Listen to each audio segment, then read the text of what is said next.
Laurence, oui, c'est la première fois que cette fête du lait bio, qui existe nationalement, va se fêter en PACA. Ça va se passer sous quelle forme, Marie? Alors, la fête du lait bio, ça va être 3 événements dans des fermes, sous forme un peu festive, c'est-à-dire qu'on va y faire des petits déjeuners bio et locaux, donc avec des produits des fermes sur lesquelles ce sera fait, et puis des produits qui sont des alentours, du miel, parce que moi je produis pas du miel, enfin voilà. Donc ces 3 fêtes, elles vont être. Ça veut dire il y en a 2 dans les On Hautes-Alpes va en et parler. une ici. Ça veut dire qu'il faut s'inscrire à l'avance ou on peut Oui, débarquer alors au il dernier faut moment? non, il faut s'inscrire parce que bon, effectivement, les repas, les places sont comptées. On va pas pouvoir accueillir 500 personnes dans une matinée, surtout que ça va se passer entre 8h et 14h. Alors, il y a effectivement 3 fermes dans la région qui prennent part à cette fête. Il y a d'abord, je vais parler de celle qui est le plus loin de nous. C'est la ferme de Baptiste Vialet qui est à Beaumugne. Beaumugne, vous avez peut-être déjà entendu ce nom parce que Giono a écrit Un de Beaumugne qui a servi d'inspiration à Pagnol pour écrire Regain. Et donc c'est presque aux confins de la région en allant sur Grenoble. Presque le dernier village de la région. C'est la vallée, c'est le Haut-Buèche. C'est sur la commune de Saint-Julien-en-Beauchêne. On voit normalement là les vaches de Baptiste qui sont des tarines et il transforme également tout son lait en produit sur sa ferme. En fromage. Il y a également un deuxième producteur qui est dans le Champsaur, qui s'appelle Michel Borel. Lui, il a des vaches montbéliardes.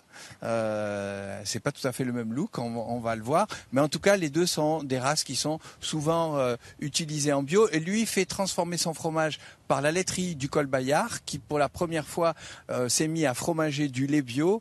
En septembre, vous verrez 2 prioritaires et chez l'un et chez l'autre qui vous expliqueront un petit peu tous les détails et pourquoi c'est pas la même chose de fromager du lait bio que du lait non bio. Et d'ailleurs, qu'est-ce qui différencie le lait bio du lait conventionnel ? Alors il y a une chose quand même particulière, c'est une chose qui est vraiment systématique, c'est-à-dire c'est le lien au sol, c'est-à-dire les animaux sortent. Il y a un lien au sol, on peut pas faire de l'élevage hors sol. Et puis oui, parce qu'il faut expliquer qu'il y a plusieurs manières de faire du lait, notamment dans les élevages industriels, les vaches ne sortent jamais, on leur amène la nourriture directement, qui peut être du maïs fourrage en ensilage, c'est-à-dire lacto-fermenté.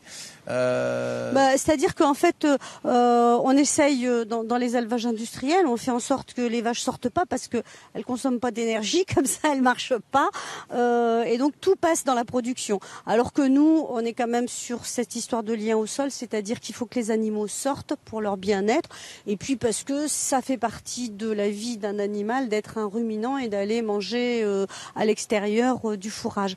Et donc après, ce qui caractérise aussi le lait bio, c'est une alimentation qui est donc 100% bio, sans pesticides, sans produits chimiques, sans engrais chimiques de synthèse.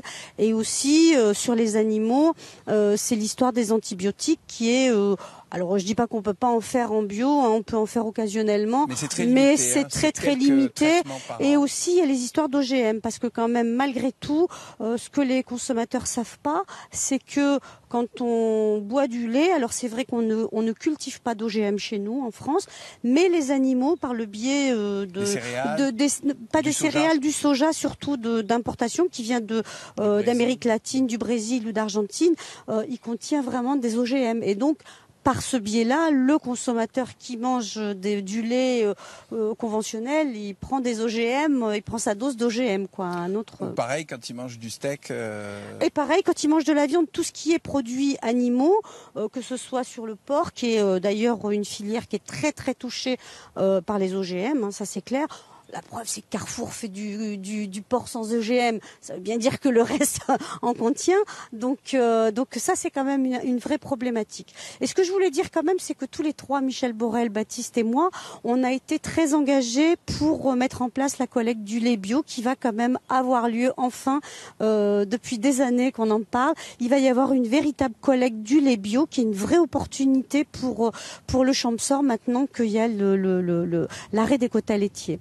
Voilà, c'est ça. C'est la première fois que ça se fait dans notre région. C'est parce que enfin il y a la collecte bio-lait qui arrive dans les Hautes-Alpes et qui pourra ramasser le lait bio de ces deux producteurs, par exemple. Entre autres, permettre parce que le fait d'avoir une collecte, en fait, souvent, ce qui freine les producteurs pour passer en bio, c'est peut-être l'itinéraire quelquefois technique qui peut gêner, mais aussi surtout la collecte. Quand il n'y a personne pour leur collecter le lait et donc valoriser le lait en bio, c'est un vrai problème. Donc ça permettra de développer et de permettre à d'autres gens de passer en bio. Voilà, la solution est entre les mains du consommateur. J'espère que ce week-end vous en profiterez pour goûter le lait bio et voir un petit peu quelle différence. En plus, chez les producteurs, il n'est pas plus cher que le lait conventionnel. Et si vous n'êtes pas dans les Hautes-Alpes, si vous n'êtes pas dans les Bouches-du-Rhône, mais dans le Var, par exemple, il y a plein de manifestations comme la bio est dans le pré à Saint-Antonin-du-Var qui vous permettra